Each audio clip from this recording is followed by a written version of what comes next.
Reservation వస్తేనే మాకు ఆర్థిక బలం చేకూరుద్ది.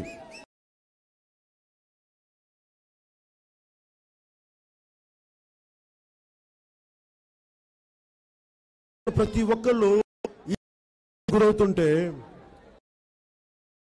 ప్రతి పాలసీ కులాలని విడతీసేలాగా ఉంది, కానీ కులాలని కలిపి అభివృద్ధి సాధించే దిశ తెలుగుదేశం ప్రభుత్వం లేదు.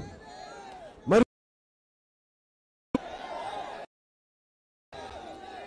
నేను ఇవన్నీ మాట్లాడుతుంటే వారికి సడన్గా పవన్ కళ్యాణ్కి కులం అంటాడు.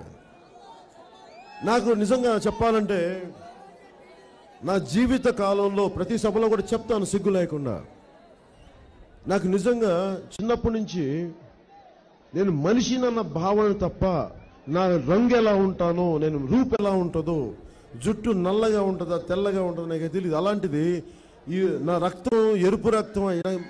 నేను చాలా మామూలు మనిషిని. నా కులం లేదు, నాకు మతం లేదు, ప్రాంతం లేదు.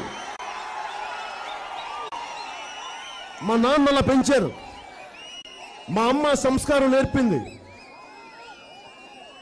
ఆ సంస్కారం ఉండబట్టే, కులాలకి అతీతంగా ఉండబట్టే ఒక తెలుగుదేశం పార్టీకి మనస్ఫూర్తిగా 2014లో మద్దతు పలకగలిగాను. అది తెలుగుదేశం పార్టీ మర్చిపోకూడదు. అలాంటి నన్ను చూడండి, ఒక జెండా మట్టుకుంటే, ఒక పార్టీ జెండా పట్టుకుంటే నాకు నెక్స్ట్ పదవి ఏమి ఇస్తామని అడుగుతారు. అలాంటిది వారి పశ్చిమ గోదావరి జిల్లాలో 15కి 15 సీట్లు ఎవరి వల్ల వచ్చినాయి? జనసేన వల్ల వచ్చింది. వారికి జనసేన అండగా నిలబడకపోతే ముఖ్యమంత్రి గారు ముఖ్యమంత్రి అయ్యేవాళ్ళ? మరి వారు మనకి ఇచ్చింది ఏంటి అంటే రిటర్న్ గిఫ్ట్. నాకు కులం అంటగట్టారు ఆయన కొత్తగా. పోనీ దాంతో ఆగల. నా తల్లిని వాళ్ళ అబ్బాయి ధృతరాష్ట్రుడు లాగా వాళ్ళ కొడుకు వాళ్ళు ఉంటారు. మేము లోకేష్ వాళ్ళ అబ్బాయిది ఒక స్టేట్మెంట్ చదివాను ఈ మధ్యన.